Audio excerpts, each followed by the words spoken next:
Kidman. Welcome to Breaking on the Daily. Today we begin with an unprecedented show of force meets a modest protest in Utah Capitol. This is more of a local story for me because over the weekend there was actually a protest going on in my state capital of Salt Lake City.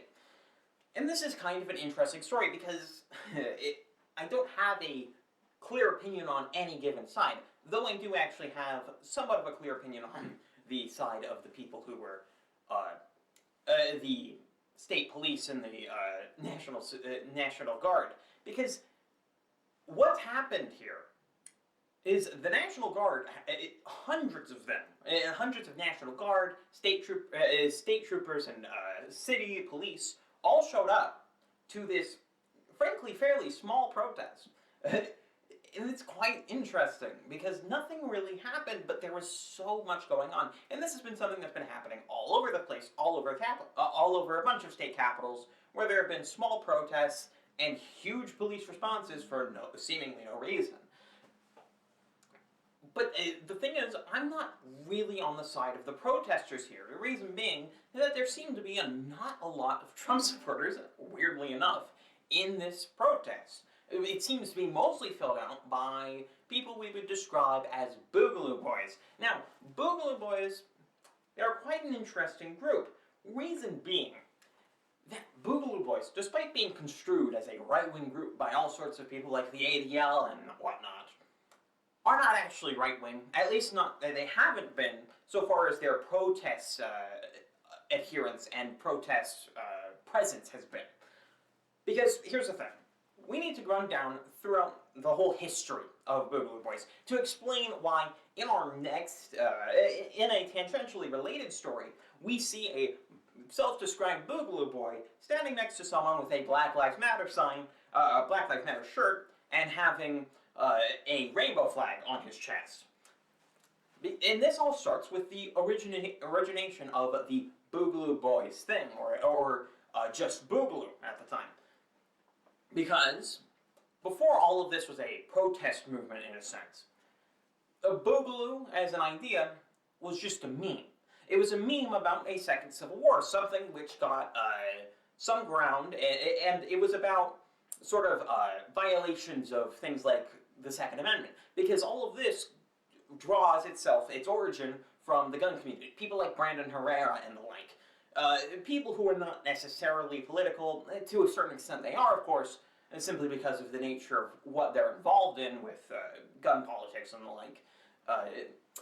But it's more about gun laws, and not liking gun laws, wanting to repeal the NFA, which, by the way, repeal the NFA. But it's interesting because that meme died in like mid-May. All right, it died way back before any of this sort of thing started, and before Boogaloo Boys as a thing had really existed, because it only started to really have an impact on protests and showing up in real life, actually doing things after that point, after the George Floyd protests. Once we get into that area is when they start showing up. And this is sort of a mixed bag, because there are certain people at that time who are holding on to the meme despite the fact that it was clearly dead. But of course, there are also the people within the Boogaloo Boys thing, which is not a coherent group, to be clear. It's more of a coherent group now that its corpse has been thoroughly hollowed out and the communist simps are able to freely walk around in it with absolute impunity.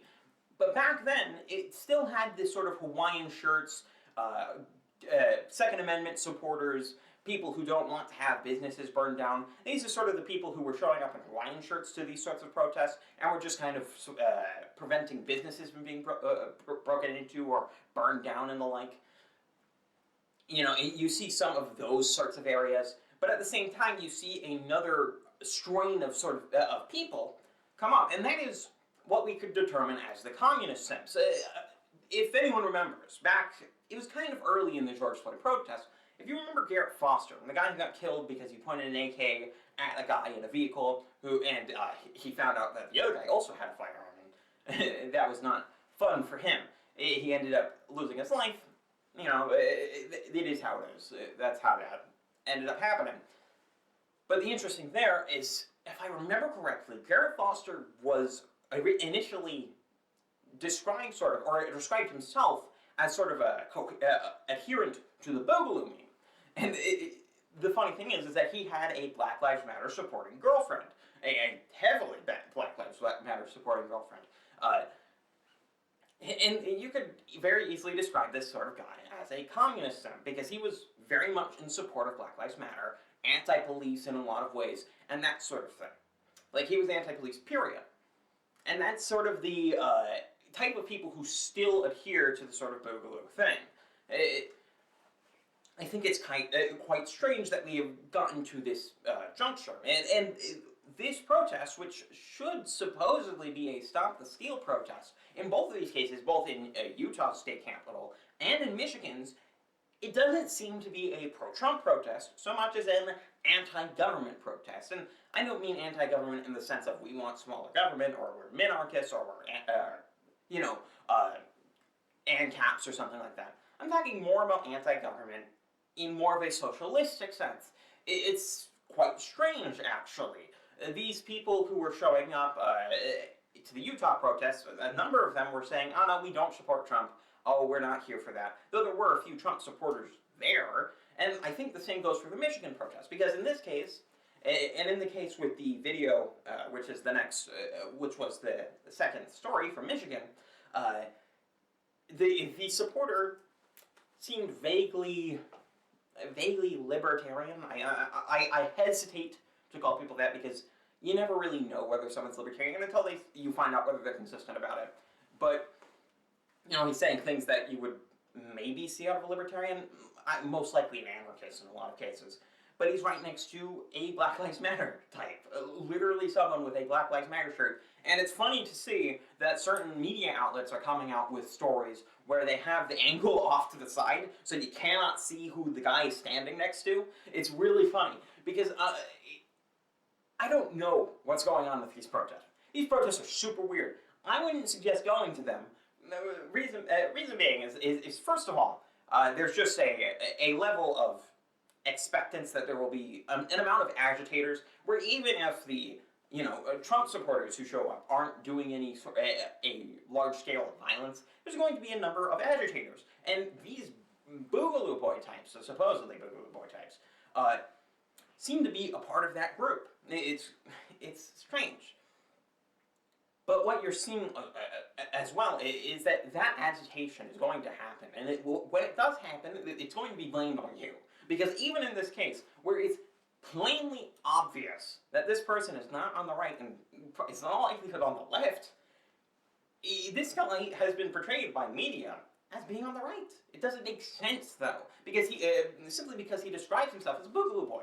But here's the thing: the Boogaloo boys of days past, from before the Hawaiian shirts, the people who were there for the meme, yeah, those guys are gone. They've been gone for half a year, almost.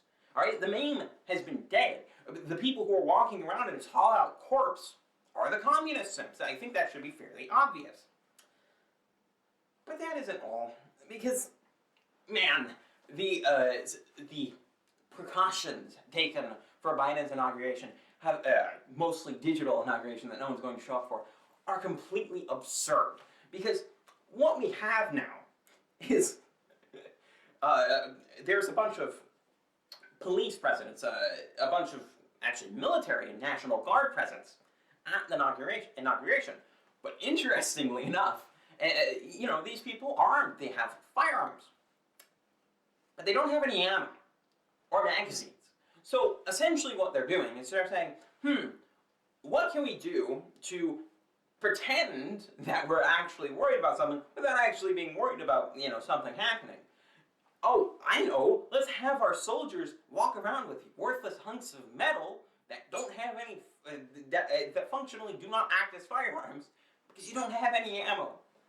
It's just insane. This picture of a guy, a National Guard guy, in a mask, holding an M16 with no magazine in it, is just really funny to me. Because that sort of thing is not intimidating to anyone who knows anything about firearms. This is only intimidating to the California freaking coastal elite types who have never even seen a firearm outside of their security guard holding some, and certainly don't know anything about its operations or what is necessary to actually have it, do the firearm thing.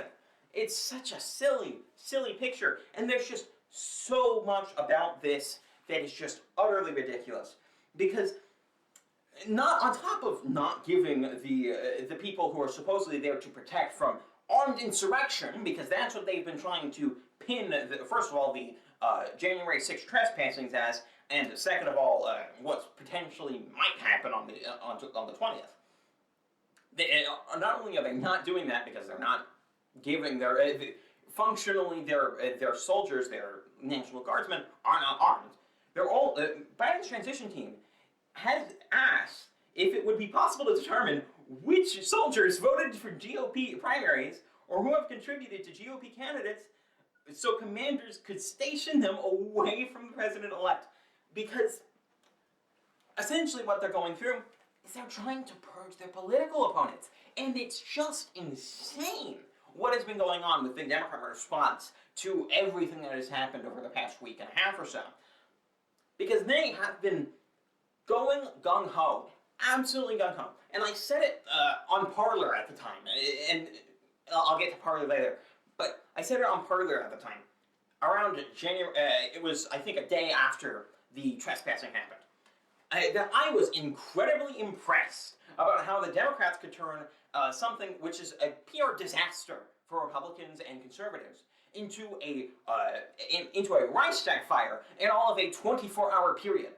Because people are not dealing with this crap. People are not going to look at what the Democrats are doing in trying to expel everyone they don't like and say, yeah, that's fine. We're not gonna. We're just gonna let them do that. That sounds like a good idea. It's really, really funny to see this sort of stuff. And yeah, the whole tactic of giving people firearms that do not actually function is not a new tactic. I know. Apparently, the Marines that were called out for the LA riots did not carry ammo as well. But it's still stupid. Just because it's a tried and true tactic, it does not mean it's actually something we want to be doing. And certainly not something we want to be... In the LA riots, it's even more insane. Because the LA riots were actually, super violent.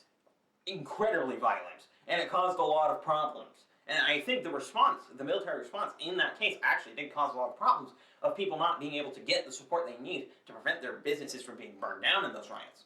I think that response is at least a contributing factor to why roof Koreans exist. Which, beyond being a funny meme, it's kind of a unfortunate situation that had to happen. Truly it is. It's just really, really funny. Because this doesn't seem like fear to me. What the Democrats are doing, and what Biden is doing with his transition team, and trying to purge as many people as he can from even the military, literally just GOP supporters. What he's doing there, it seems communistic in kind. And it seems predictably like a lot of what would happen with the Communist Party of China. It's just, if you wanted to claim Beijing Biden truly is Beijing Biden, yeah, this sort of response, this sort of purging of your political opponents is exactly what people on the right like me, who claim Biden is essentially CCP right, light, that's exactly what we want to see. I don't understand how the Democrats turn this this perfect political situation they've had and turned it into a PR disaster for them so quickly. Because people aren't going to deal with this. People are going to look at it and say, yeah, we should be removing people who supported the GOP out of the military. That sounds like a good idea. Or we should be moving them away from the president-elect because we expect them to do something or whatever. It doesn't make sense. It doesn't make sense. It's complete nonsense, and I do not get it. But anyway, on to our next story. And you know, this is interesting.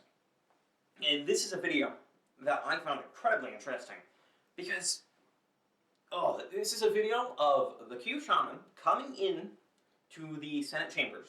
I think it's the Senate chambers. It might be the House chambers. I forget which one it was in particular, but I'm going to have it playing here. And you know what? I have been, what some people would describe as tepid in what I call these trespassers. But even in this case, can I even call them trespassers? Because there is a police officer walking behind, and if you see in the video, he the first thing out of his mouth is, "Hey, you guy on the ground who has blood, are you okay? Do you need medical attention?" And then he goes on to say something along the lines of, "Oh, well, could you guys get out of here?" And he says, "Yeah, we'll leave." And he says, like, "Oh yeah, it's like, because this is the most sacred place." It's a silly thing to say, but that's what he says. And he's like, "Okay." And the guy on the ground says, "Yeah, we'll leave. It's totally fine. I've been making sure that they don't like spit on the chair or whatever." Because more context for this video is this guy on the ground was there were people around who were like, "Oh yeah, let's spit in the vice president's chair." And he's like, "No, don't do that. That's stupid." And this guy on the ground says, "Yeah, we'll leave." And then the cop says, "Okay, that's fine." I don't even know if I can call them trespassers at this point, but to call them insurrectionists after seeing this video where they are in the Senate chambers with a police officer, and by the way, this is the context that comes up with the Q Shaman, because at the end of this video, he starts chanting, and the guy, the police officer's like, "Oh, come on, don't do that." Not like threatening, not saying, "Oh, don't do that," or whatever, just like, come on. But that's the context for the picture that we've seen, that people were in shock and awe seeing this guy in face painted and like a buffalo animal skins. Oh, look at this guy who's just sitting there chanting. Shock and awe. I mean, I personally didn't find it that way. I thought it was just funny. I can't look at that picture and see anything other than funny, because he's not doing anything destructive. He's just chanting. He's just, and is it stupid? Is it dumb? Yeah, yeah, it's dumb, but it's funny. It's not inherently dangerous or anything like that. He's just walking around, and apparently he was walking around with a police officer fairly cordially. I don't get it. I don't get it. I was calling these people trespassers throughout all of this thing, but maybe I was going a bit too hard, because it turns out they were just kind of walking around with police officers who were like, "Okay, can you leave, please?" And they're like, "Yeah, we'll leave. We'll leave." And he's like, "Okay, that's fine. Just, don't, like, disrespect the place. Don't do anything stupid." And it's like, okay, I don't know. I don't know what I'm supposed to think about this, because it's just so silly. It's so silly to see what's happened with regard to all of this sort of stuff. It's so funny to see how this narrative of people being insurrectionists has just fallen apart to video evidence. Because this is stuff released by the New Yorker. It's so funny, and I don't understand why this took so long to be released. But on to our next story. This is an interesting one, and this is about Parler. Parler's website is partially back online, where because Parler, for those who don't know and who haven't been watching my videos, come on, go back and watch them. Parler has been suing Amazon, and at the same time, what they've also been doing, because clearly Amazon is not the place where they should be doing it if this is the sort of thing they're going to be, and this is the sort of attitude they're going to take, they've been also moving their services, and this is sort of the first step to doing that. They're going to be getting up their server, getting back their servers, or getting their servers back up online, and getting all that data back, and that's going to be great. Because, I've been using Minds essentially as a replacement for Parler for the past week and a half, or so, ever since it's been down. But once Parler's back up, I'm going to go back to it. I mean, that's why the tag that's on my screen right now is still Parler, and it's not Minds. The reason is because I fully expect Parler to be back, and once it is, I'm going to start using it for what I was using it again. Not to say I'm going to completely stop using Minds. I'm probably going to use it for more long-form stuff rather than the more initial thoughts sort of microblogging thing that I'll do on Parler. I'm planning on doing more long form writing on mine, seeing what I'm going to do there. I might put up some other stuff as well. I'm not planning on stopping using Minds because, frankly, Minds is pretty great. It is very well optimized. It runs very smoothly. It is a dream compared to something like Gab. I don't hate Gab, but man, I just can't use I can't use their website. It's just a nightmare. It takes way too long. So I just use Minds. Minds is pretty good. And if you aren't on Minds, I'm at Minds in the same place. So if you're looking for that, it's still there. You're still going to be getting. I also put up my uploads there, so that's another good place to find me, to see me do stuff. But to get back to Parler, in this case, he's just saying, yeah, we're just. It's just a message like, yeah, we're going to be back, and they're essentially just reminding why we started this platform. Oh, we need privacy, we need free speech, that sort of stuff, and that's good. That's all good. I'm glad for Parler. I really like Parler, so I do hope it comes back. So, that's good news. It's encouraging news. But on to our last story, and this is vindicating in a certain respect, because Dni Radcliffe has released a report showing China interfered with the 2020 election, and CIA management pressured analysts not to report it. I don't know why this isn't completely expected. China has been a huge thorn in America's side for years at this point, and you really need to get past all this sort of stuff. You need to get past, Russia and that sort of stuff, because this is the real battle of our time. This is the new Cold War. We are already in a Cold War of China. It just so happens that for the most part, over the past few decades, it's been one-sided.